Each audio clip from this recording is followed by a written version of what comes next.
evening. Welcome to African Drums. I'm Elsie Harry, and I'm glad you've joined me this evening. Our last two shows looked at the results of the recent local government elections. We analyzed the results and looked at their implications for local governance and Guyanese politics in general. Today, we want to talk with the representatives themselves, those who offered themselves as candidates and have been tasked with the difficult job of governing.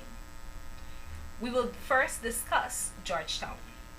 Our guests this evening are three of the successful candidates: Malcolm Ferreira, Sherrod Duncan, and Patricia Chase Green.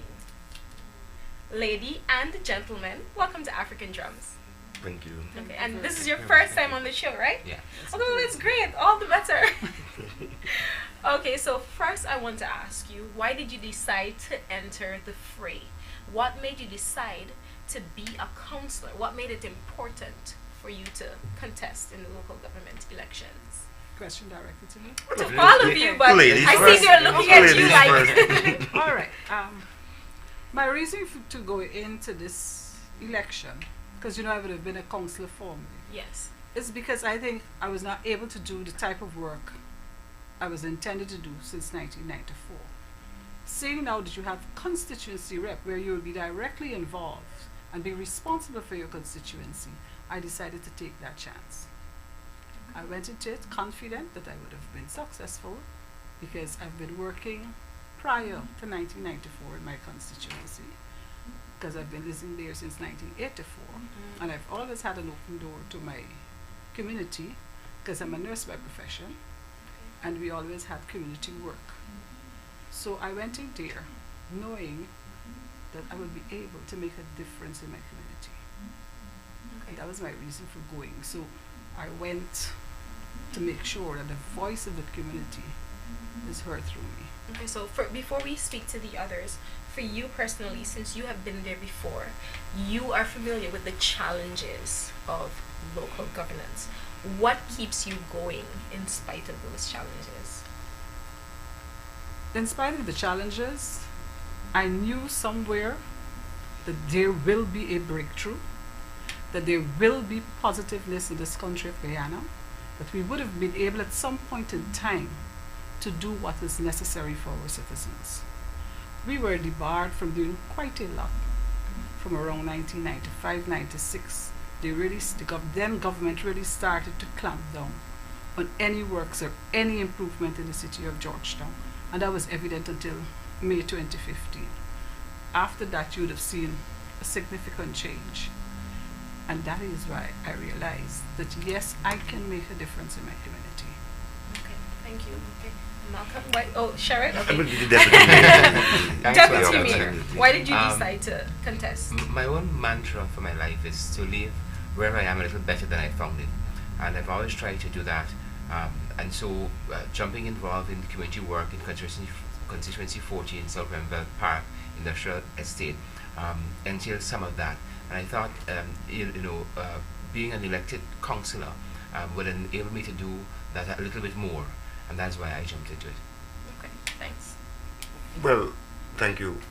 Mine is very similar. As a young person working at the radio station and doing radio shows that reach out to citizens, I have interacted with thousands of Guyanese here and abroad, and I help them in many different aspects, especially with relationship problems and how to deal with the stress of life and children in school. Had the privilege and the honor of being able to host a show that got the white cross section of society to call in and voice their opinion. I realized that there's so many problems, so how do you do more? Being born in North Boyston, I saw local government as an opportunity to represent my constituency. In fact, because I always questioned if the person who was there to represent us, but there was no constituency council at that time, someone direct, was really speaking on my behalf and saying the things that I expected them to say for me as a citizen of Georgetown. So I decided with others to make a try. Okay, so rather than just sitting back and speaking about the process, so I want to see this happening, I want to see that happening, you decided to get your hands actually dirty, do the Not work. dirty, this is clean work. Well, Dirty to clean up. yes. Yes. Because Fair enough. You know Georgetown was, you know, dirty. Georgetown is on the way towards becoming a proper city. Good. I Garden City. understand. Yes, and much more as well. Yeah, so going into to all of this, I wanted to quit many times. I wasn't going to say that before, but I felt like quitting. And the reason why I didn't quit is my mom was there, others were there, my children, and they said, look, you can't quit now. You've already in. You should get it done. Go forward with it. So I decided, and the support of persons out there to keep going the constituency way. But I think that's one of the good things about local government election. Your constituents are supposed to know who you are. So when they know that you're capable, when they know that you're doing it because you care, they encourage you. And for that reason, even if sometimes it may be the only reason, that's the thing that keeps you going. That is one of the things that I personally like about local government elections. So I appreciate that. Okay. Let's talk about the campaign. Some refer to it as quite a spirited one. So I want to hear from you. What are some of the things that you learned from this campaign? My campaign was interesting. When I started out on my campaign, I started out with 2 persons. Wow. 2 persons on my campaign. And within the first week, I had like 24 persons. Wow. Because from the time I hit Tocqueville, I had a whole host of people coming on board with me to go house to house. And as I went through to Lamaha Park, I met a pastor by the name of Pastor Marcia Marcus. And she came on board, fully on board with the church members. And from then on, there was no turning back. We went house to house, and I had one of the largest constituency. Wow. From Mandela Avenue, going way back to the Lamaha, which takes in the Lamaha Park, Lamaha Springs, Tocqueville, East La Penitence, North Rumville Festival City, Guy Hawk, Stevedore Housing Scheme, Telecommunication Housing Scheme. So it was a whole heavy thing. We had more than 10,000-12,000 voters there. Wow. I had to make sure that at least half of them come out to vote, because when we walked through, we realized that persons were not that keen on local government election. They said, look, oh, the president went already, I don't mean business with nothing else anymore. So there was not that spirit for local government. So we had to talk to people every day. I've met so many persons that knew me before even I went to them, and they were willing to come on board in my campaign. And so I had the support of the majority of people in my constituency. And when the polls were closed on that Friday afternoon, I realized how many people who said they were in favor of me came out to vote, and they did tremendously well, because I brought in the largest amount of voters for the entire Georgetown. That's excellent. Excellent. I brought in 3,600 and something votes. I hope your constituents are watching this program, because you Well, guys did Hers was 5 amazing. times as large as mine. I hope your constituents are Just let me watching. say this. Yeah. I had a tremendous opportunity of doing, I think, a couple of walkabouts with the now mayor in her constituency. I remember one afternoon we were at a house in North Ramble. There was a little girl, she couldn't be older than 10. And she was amazed. She kept saying to her mother, "Is this Miss Chase Green? Mommy, is this Chase Green?" No, she was so, and I was surprised that she knew who Miss Green was at that point, and she was so enamored by the fact that this was this woman that she probably saw on television for a long time, and she's now having a chance to interact with her. And that is the heart of local government election. Precisely. That you see your candidates, you see your constituency leader, or you should see them, and be able to touch them beyond the television, beyond what you read in the newspapers. It should be a face that you see at your door. And that was the kind of experience that we had. It was door to door. It was door to door. And I was blessed having some members of our team come over in constituency 14 and help. On my side, it was door to door, day after day, week after week, month after month, talking with residents. Well, I had an interesting constituency too. I had Mark Benchcop. The hot plate I constituency. had Psycho Andrews. I had Cleon Halley. But we had God also and faith. And like we have said, local government politics is always local, and it's talking with the people about their issues, about getting ideas from them about how to solve those very issues, and coming with ideas also. And so it was a rich and rewarding experience that you cannot trade for anything in the world. You really have to be a part of it to really get an appreciation for what it is, to look at people who are frustrated with the system, to look in the eyes of people who have come out of 23 years of tremendous hardship, of seeing their city in a total state of decay, and to try to give them hope, to support you to create a better day. And that to me is the heart of local government. Okay, so can you tell me about some of the can you tell me about some of the challenges that you experienced during your campaign?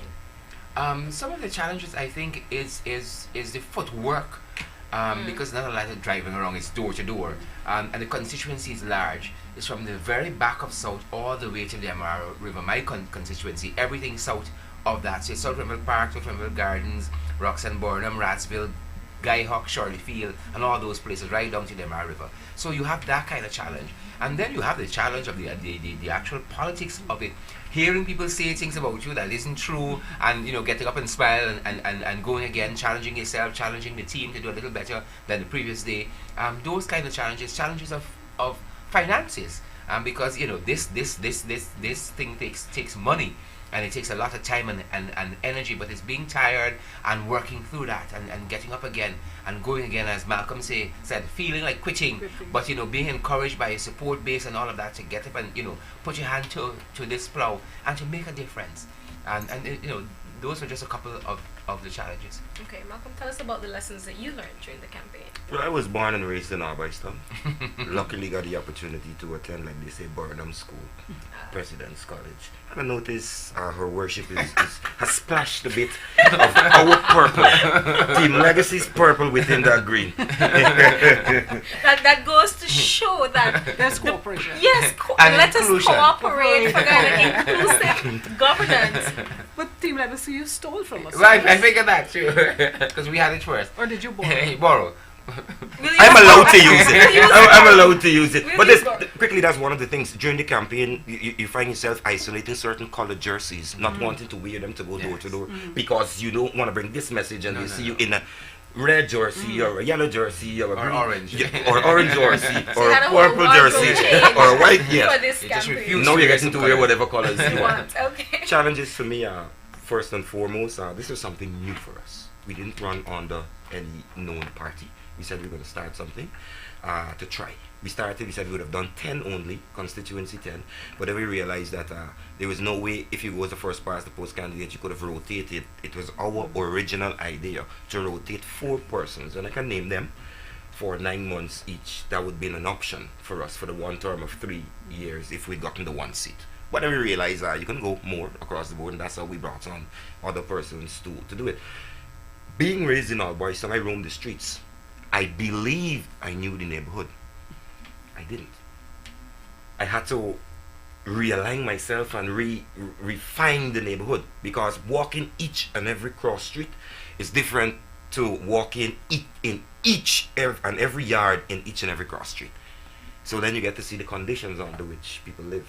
Sometimes it's an overflowing pipe that could be fixed with $1,000, $500. One bend, one piece of PVC pipe could fix overflowing sewage in a yard, but it's left there. You understand?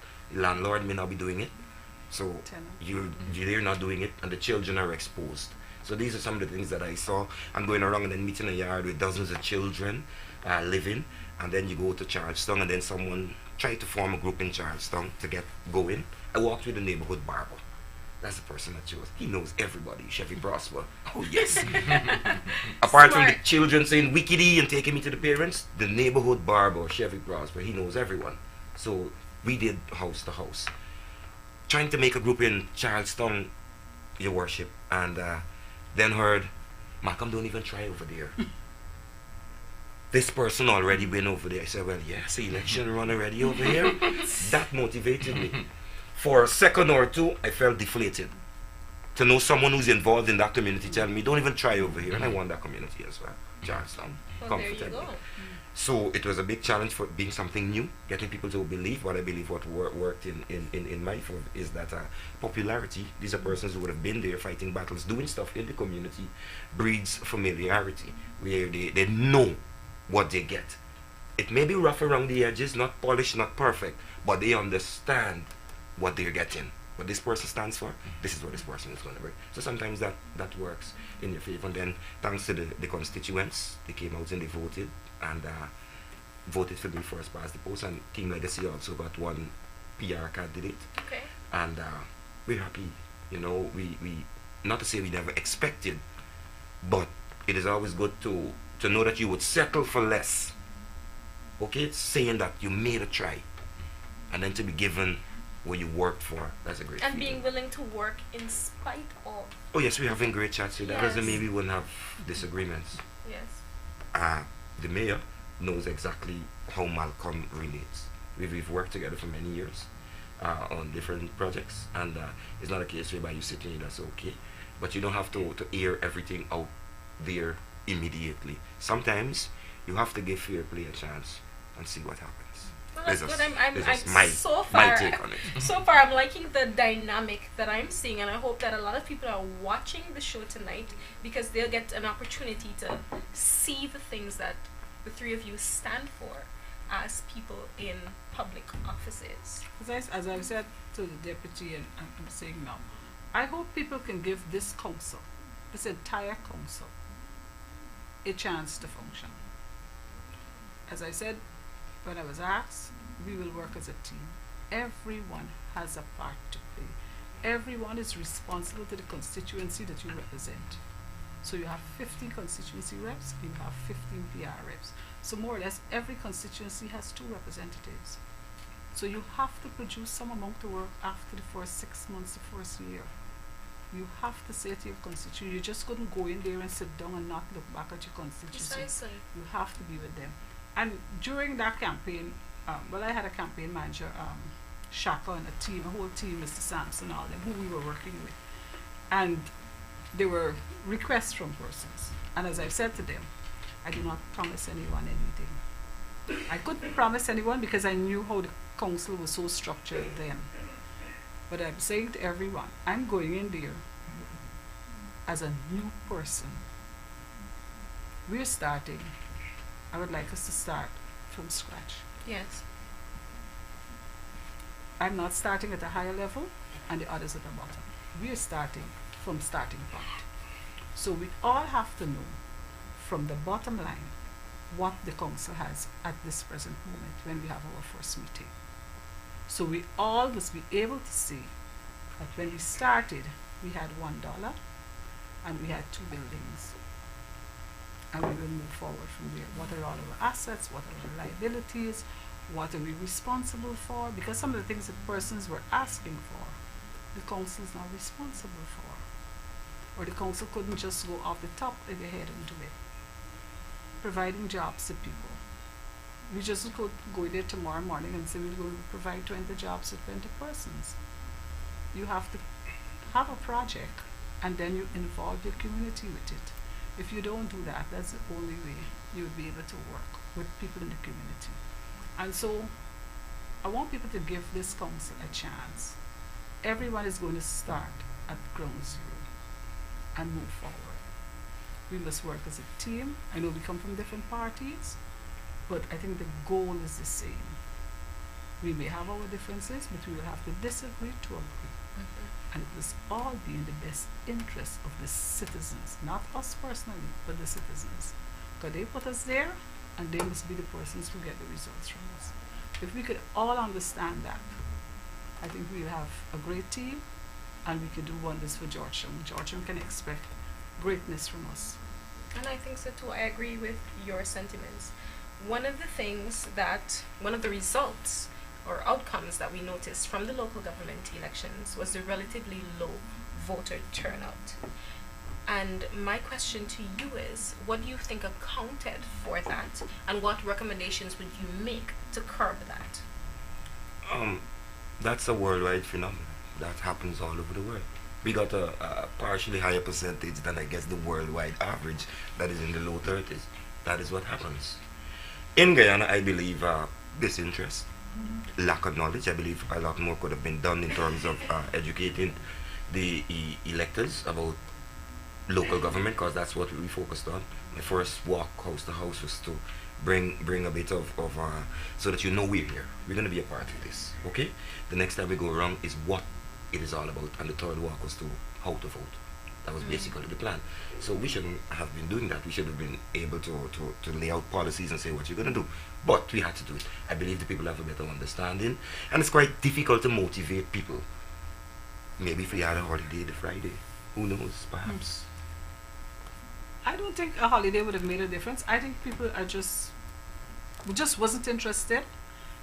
For me, if local government was skipped prior to March 18, say like 5 years ago, 10 years ago, and was being kept according to law every 3 years or every 5 years, there would have been some interest building up Some for it. momentum. But it just went dormant. Nobody cared anymore about local government. If local government had come before, in my opinion, general elections of May 11th, everybody would have gone to the polls. Everybody would have gone. That's my opinion. Because people were hyped for election, and they would have gone to the polls. And then they would have had a change, because people were happy at that time. But after we had the general elections, and Mr. Granger won the elections, everybody was happy that Mr. Granger is there, and everything will be all right now. So that interest in local government wasn't there. And that is a new kind of election that they're bringing for the first time at the local government level, where you were voting for constituency. The last election that I voted for, which I was a part of in 1994, was just like the general election. You submit your list of candidates, and after the elections are won, deciding on how many seats you have, you choose from your list of candidates, and you all went in. This one now, every single councillor has a responsibility to a particular constituency, which you cannot deny. One of the things that I noticed, because I volunteered with Guyana National Youth Council to do voter education across Guyana, one of the things that I noticed in Region 2 was that a lot of people said that they were not going to get involved in voting or the political process because of their religion. So it was interesting to note that a pastor was actually a part of your campaign. Can you tell me a little bit about I how don't that think worked? all the religions are objective to voting. I would have met a few, and they're predominantly from the Jehovah's Witness. With no disrespect for them, but they don't vote either. And they said that to me at the general or local government elections. They don't participate in voting. And I have friends in that religion, but they don't vote. So that's what I know. Any other religion, I'm not certain that they don't participate. Muslims participate in voting. The Christians participate. Well, actually, Legacy had a promotion that offered quite a few services in All Boys Town to residents through the church, the Heavenly Light Temple, and that's a church that I was baptized in as a youngster and raised in. But then I didn't really stay in church all the time. You know, I really can't lie on television on a Sunday night, right? We know, Mr. Bikini, we know. But they offer... Your backslide. Not really. I'm still there. They offer great services, classes, and help to the community, and the church is on board together.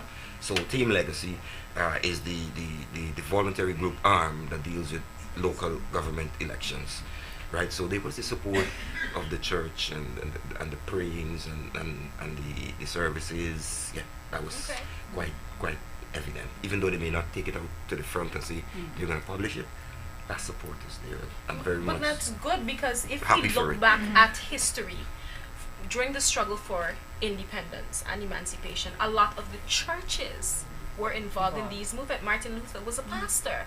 So I am thinking that in today's day, I respect those people whose religion dictates that they should not vote, but I'm also happy to see that there are other churches who are willing to come on board, because the church also has a responsibility to look after the community. So that is good in my opinion. Okay, so I know Miss Chase Green, you're from a political party, correct? Yes, And I am. Malcolm, you're from a Voluntary group. a voluntary group.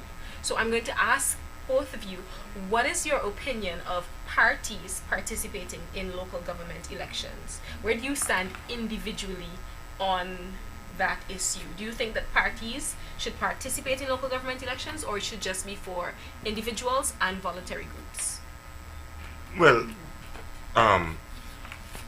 I think at least at the first past the post component, we could have community people come forward for those 15 seats. If you want to use the PR component to dictate like how many seats you get for the parties, fair enough. They have an understanding of the system and stuff. You need persons there that are knowledgeable. I will not run away from that. But for the first past the post aspect of it, it would be nice, because I'm the only person in Georgetown that that didn't get the challenge from all the parties in my constituency. You understand? Yeah. So it would be nice to see if we could have it that way. That's not saying a person from a party should not be allowed to be a first past the post candidate. But maybe if we remove the symbol. And just have them run as an independent, even though they're affiliated with a Yes. political party. That may not make much of a difference. Yes, But because it could show. Well, if the electors are knowledgeable, they will know who is for which and whatever.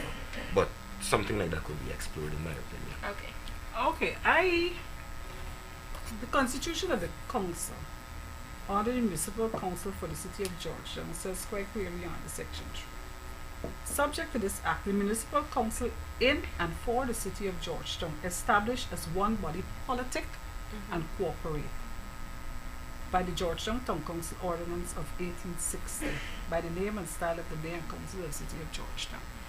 And so if it's a body politic and cooperate, in my opinion, it talks about politics, where the political parties, that's how I interpret it, and then you talk about the cooperate, which is the groups, individual, and so forth. So unless, well, Malcolm has just raised the issue that the constituency reps ought not to have used the party symbol. No, I didn't say they ought not. It happened should there. not. It's an option. It's an It's an option option that you could can be explore. explored. That could be explored. Maybe. That is not saying if you honestly believe if a worship didn't have that symbol and had her name and her picture there, she would That not have would won. I can't say she would have lost. I can't sit here and say she would have lost. No, I can't do that. She But would be maybe- involved in her community.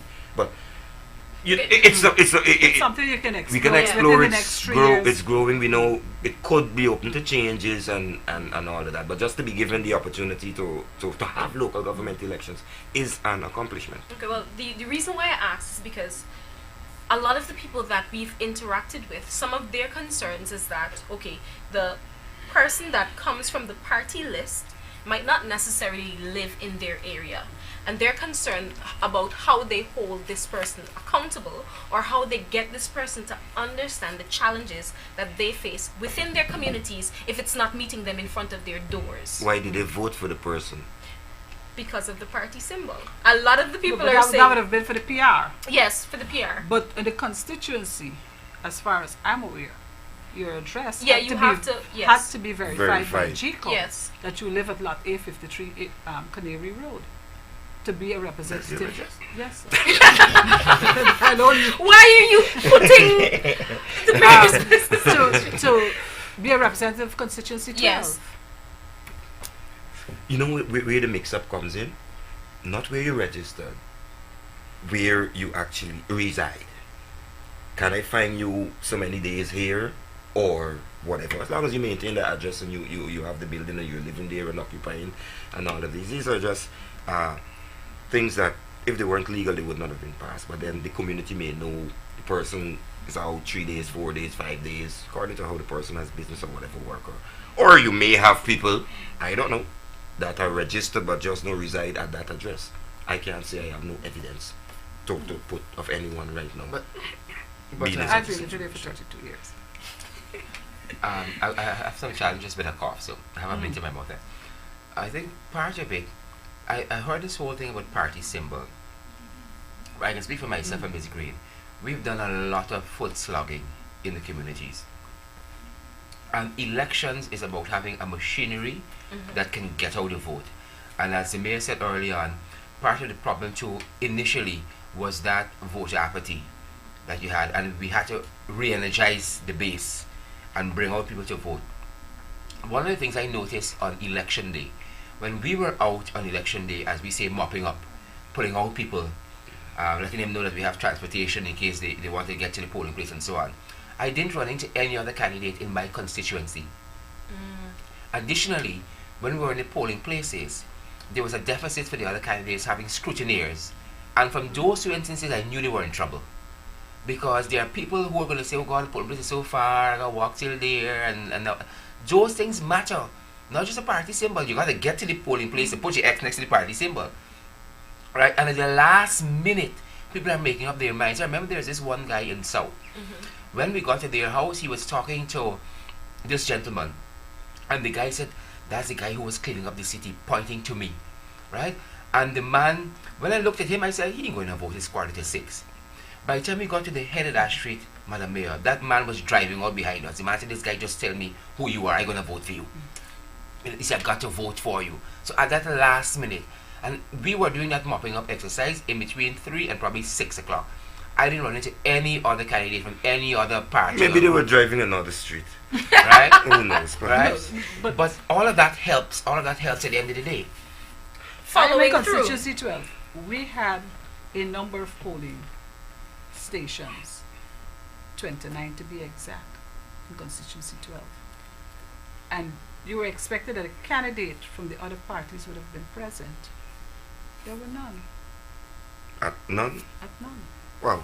You see, Well, and those are parties- in 10, I can tell you we had 23 stations that then became 21.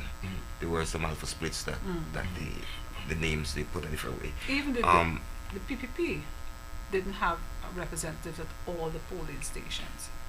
There was just a non-interest. And this is the kind of For party constituent- machinery, the as- kind of election machinery that has to obtain if you're going to pull out people to vote. As an independent group, as a person now within a big party and know that even simple things like you have to submit this letter, you have to get that letter, stuff like that was very difficult for us. But we got good guidance from GCOM, must say. That's Thanks good. We very must much. commend Yeah, GCOM yes. because GCOM has been getting a lot On of the links, phone and so ask them over and this is over, good. and every time you ask, they answer. Okay, You understand? Anyhow, in night as well.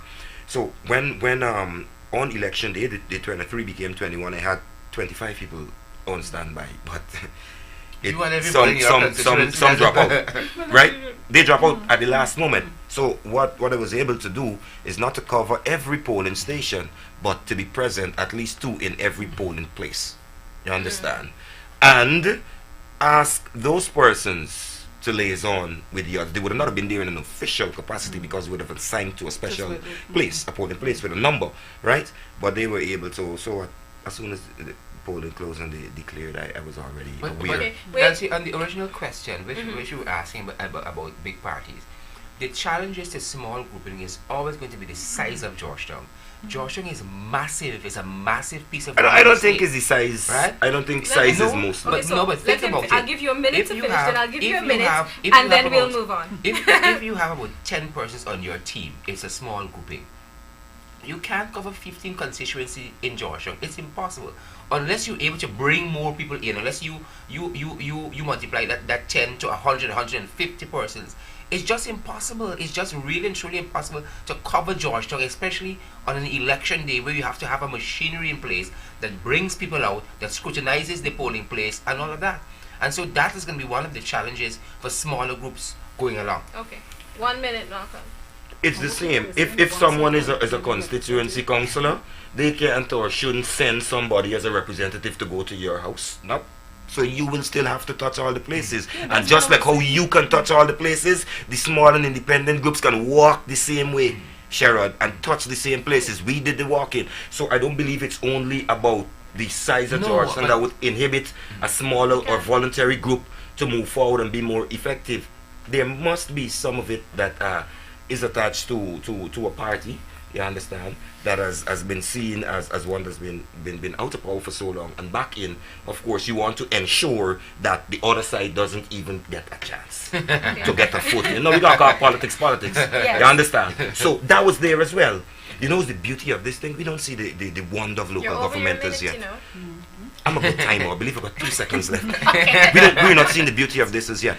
In terms of what it's going to do in the city, that's a given. But for 2018, when it's next due by November, that is when you're going to see people get a better understanding of what was or was not accomplished, what was done, and who could actually do something. So, the first set of councillors here, everyone, okay, you in, but this is the hardest part, to maintain. And then to get re-elected, if you choose to come again, that's going to be much more difficult. So this first period is work. Well, it's good that your minute went on for 2 seconds extra, because my next question is actually on the issue of governance. What areas do each of you plan to focus on for the next 3 years? No, let me tell you, because maybe of my experience, how the council is presently managed. We would have done a budget in keeping with the law that was approved by the council and submitted. And that would have taken a general work plan for Georgetown based on what we would have budgeted for. As I said to you just now, if this council is going to start at ground zero, for us to govern Georgetown, we have to have a look at that budget. We will have to review that budget. What I'm seeing now with this new council as compared to the last council, where there were never constituency reps, is that in the budget, and that's why I would prefer to have a review of a budget, there is no finances allocated to any constituency. To say, you ask how we will manage, You have to have an office. How the three of us are going to manage our constituency. They're the basic things that has to be done. Drainage, lights, roads, markets and all that. Basic. Does my constituency have a market? No. Mine does. His does. His doesn't. So the management and governance of each constituency will differ. So my proposal, and I hope it's accepted by the council, and I'll say it now, is that when we review the budget, that an allocation of finances should be placed in each constituency. So I'm just using figures here. So if I say 30 million for constituency 10, constituency 10 rep must be able to say to me, what are the priority needs in constituency 10 that 10 million will be able to address. If I ask constituency 14, what is his priorities? Because I only have $1 million for him, how much can it address? Unless we don't do that, that's in my opinion. Because everyone went to the campaign trail promising, I'm going to fix your road, I'm going to make sure your road get fixed, I'm going to make sure your lights get done. Everyone except Malcolm. No, I'll be honest, if you ask them, I only promise to listen to you when you get the scene. Lights, you need your lights, you need security, you need all this stuff.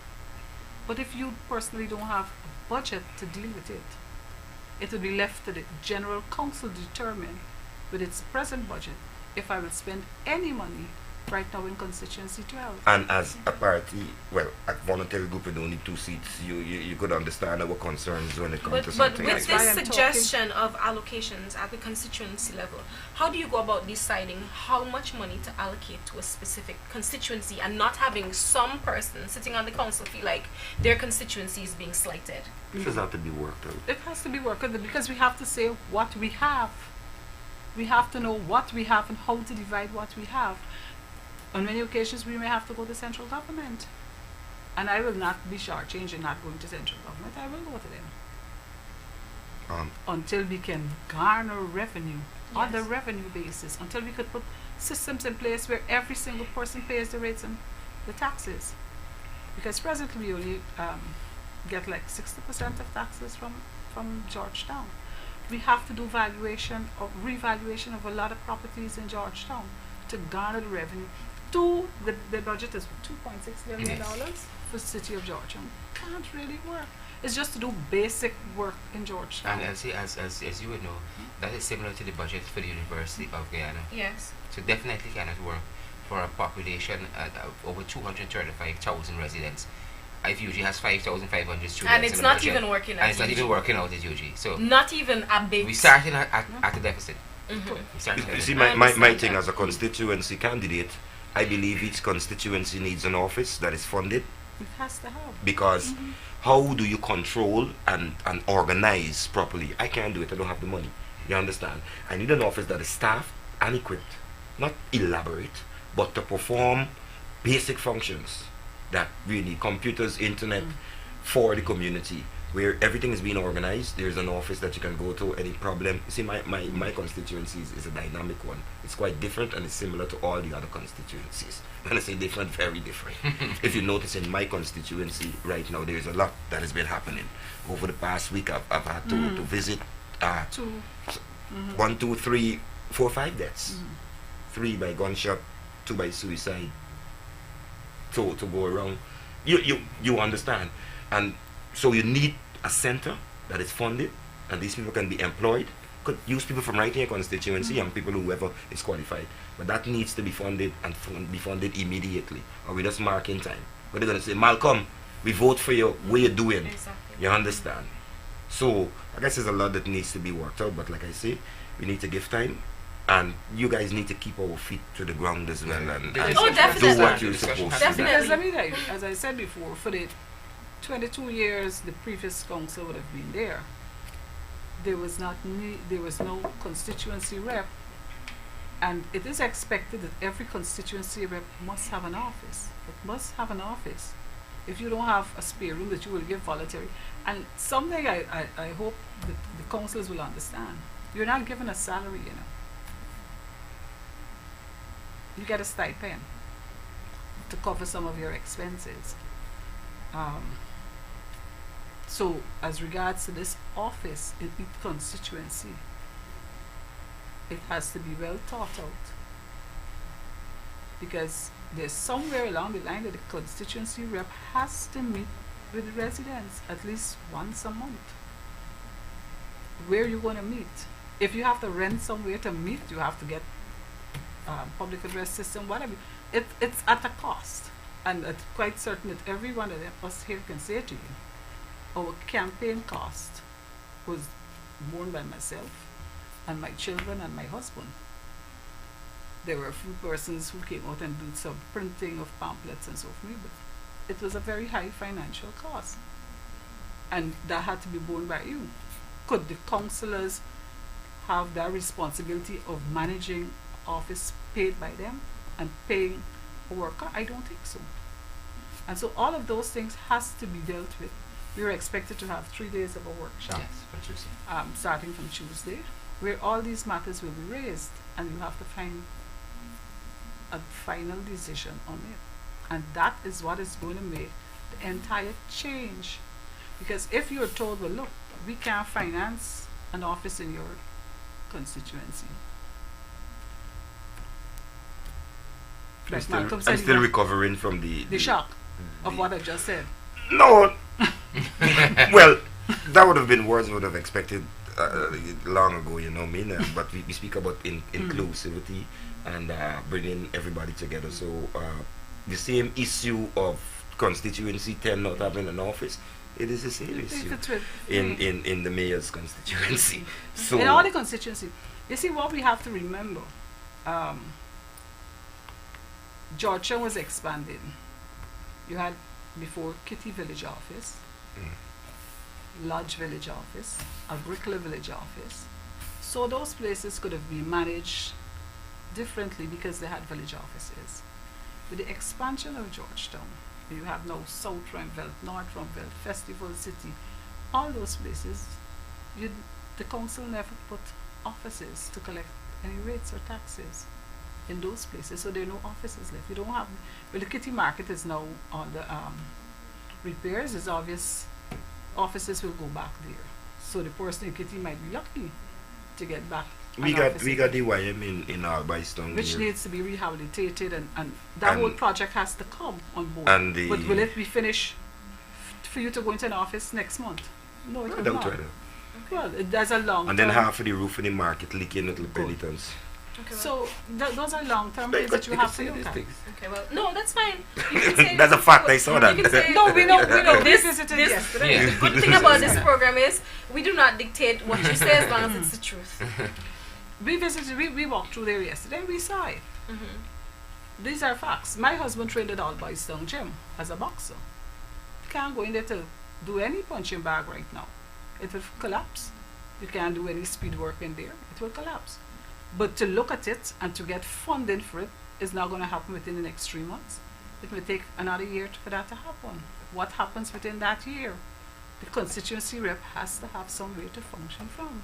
I agree. But at whose expense? And so all those things has to be worked out. Okay, and some of these are some of the challenges That that we the will now general face. public has to understand that this new council. But will we be will facing, work. But Are you're there any committed to constraints? the We are the committed job. to work. Okay, Malcolm, as part of a independent group, you are basically representing a small minority on the council. How do you plan to make your presence felt? Not by just making up numbers. We have intentions of being on committees. There are committees that are coming up for vote.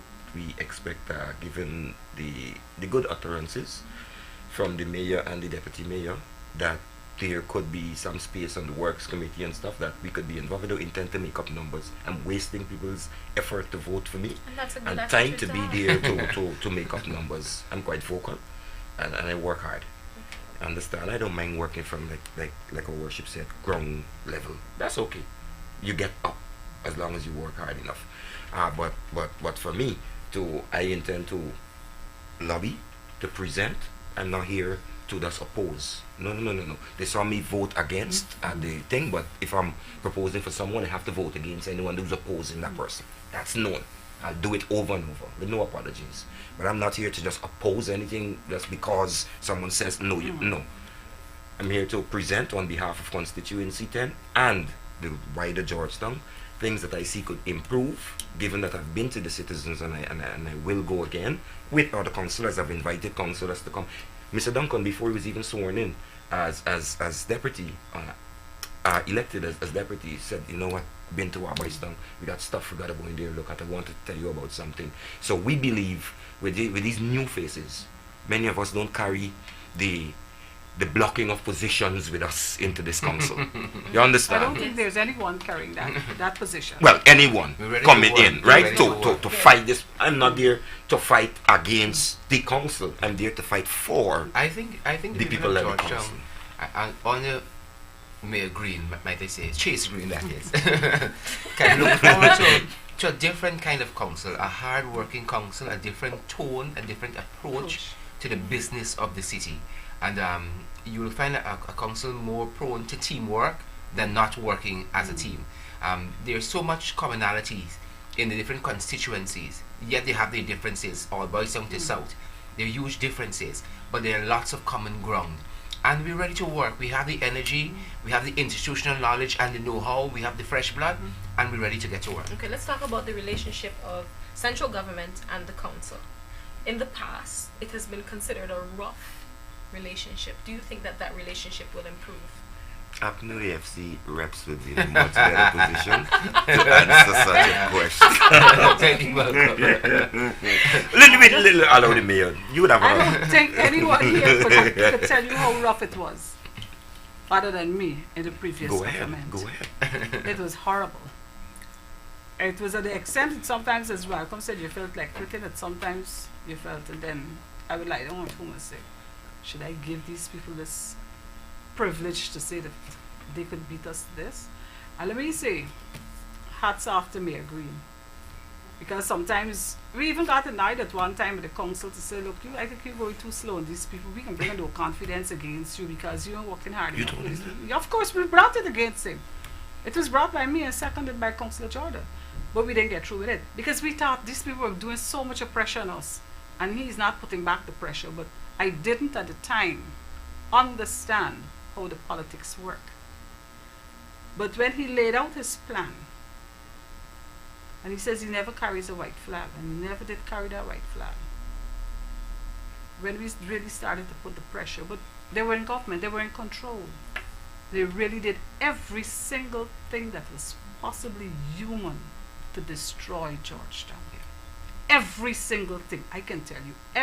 The last straw to break the camel's back was when they appointed the most unqualified person to sit in the chair of the town clerk. Person that had no experience, that had no vision for Georgetown, that just didn't intend to do anything at all for Georgetown. And that was where all the roughness came. They closed the How door. you manage to stay put? It's Elsie's Gone. I know, Malcolm, it's program my is program. Harry's program. Ask her that after the show. Sorry. She already answered that question at the beginning of the program. If you Sorry, were listening, I'm sorry, you heard I'm her sorry. answer at the beginning of the show. Let me tell you. Pardon, it's If- just that we it's don't quite all right. document these things in. We need to write our If it history. wasn't- Yes. If it wasn't God on my side, I don't think I would have survived. Okay.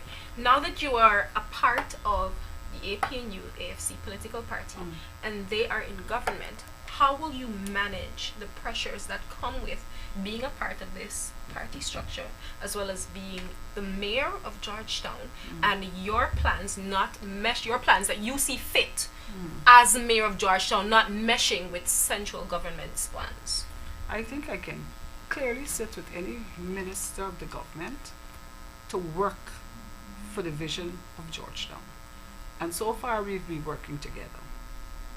I don't see it in the future of the APNU AFC government not soliciting or sending any help over to the local government in Georgetown or any one of the towns or NDCs, regardless if it is not a APNU based NDC.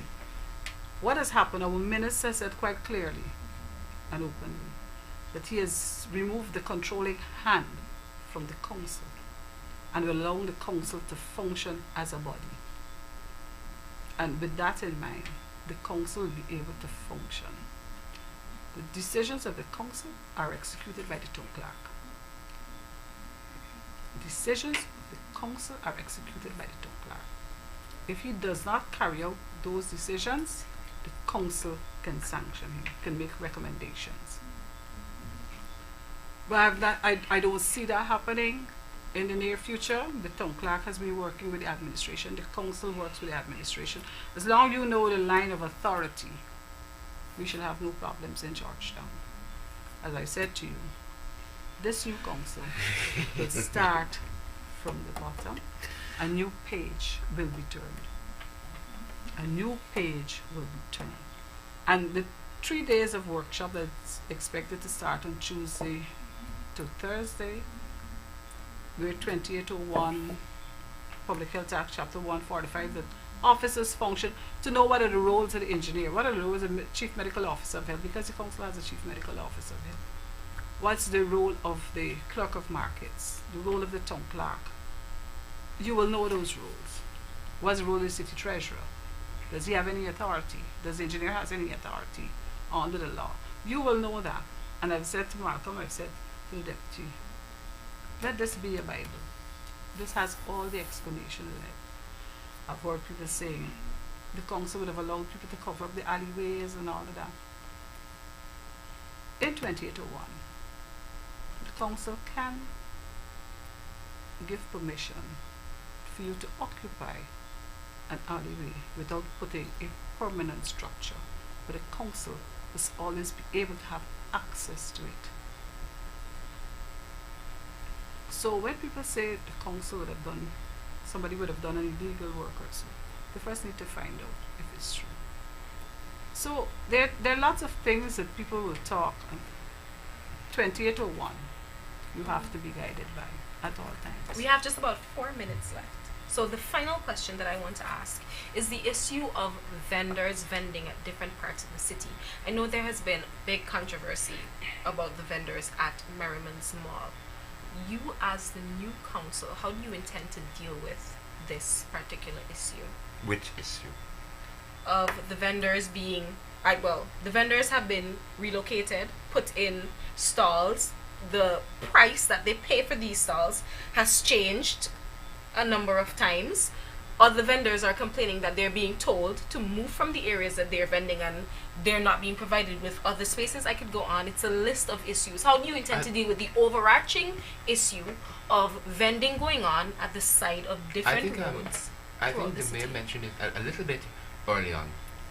I think we first have to sit down and look at what is the overarching strategic vision for Georgetown 10 years from now, 15, 20 years from now, and then see where our vendors fit into that vision. First and foremost, personally, I think our vendors must be treated with dignity and respect. They bring valuable income for the city. Again, the mayor mentioned just now that decisions must be taken by the council, and our town clerk executes on those decisions of the council.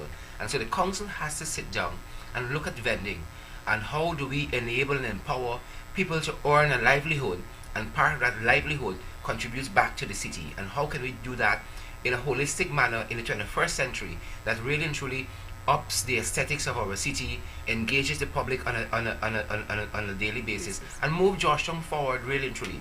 How can we do that in a holistic manner? And I believe in the next couple of days, if not the next couple of weeks, we'll have an answer to that.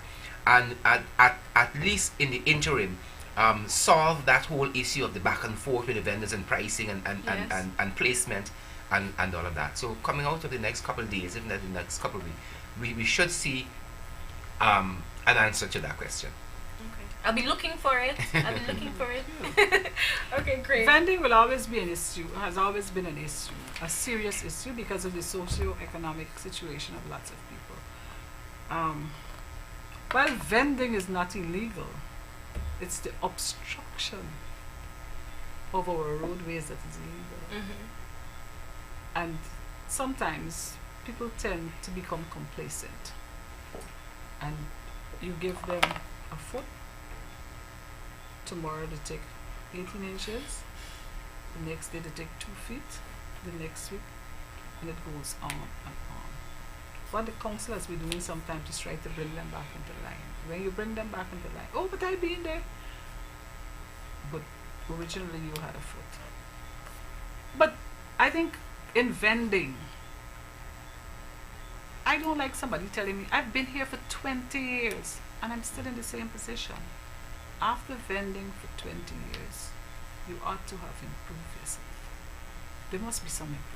Maybe that's why they take 18 inch. to create that improvement. More space to put more products. But some of them, look at the afternoons when they're going home. 3-4 cart loads are being carted off. Like a store. Yeah. You could probably Like a rent store. a small store and, You know, and stock but it. these things that people say it brings excitement in the city, but in some areas there are dangers to the city. But as deputies say, we're going to look at those things. Yeah, and I think that This party, the APNU AFC, is to provide a better life for everyone. And I don't think they will deny anyone a living. But it must be done orderly. okay, and I think that the good point that Sherrod made was that the vendors need to be treated with dignity. And respect. And I think that above all, that is all that these vendors want. If they see that you are willing to hear them, okay, these are the challenges that we face, and you say, okay, I understand. These are the rules. We're gonna give you your space. We're not going to tell you to pack up and leave and whatever we're gonna give, but this is where you need to stay, and we're gonna come back and check that you maintain these rules and whatever.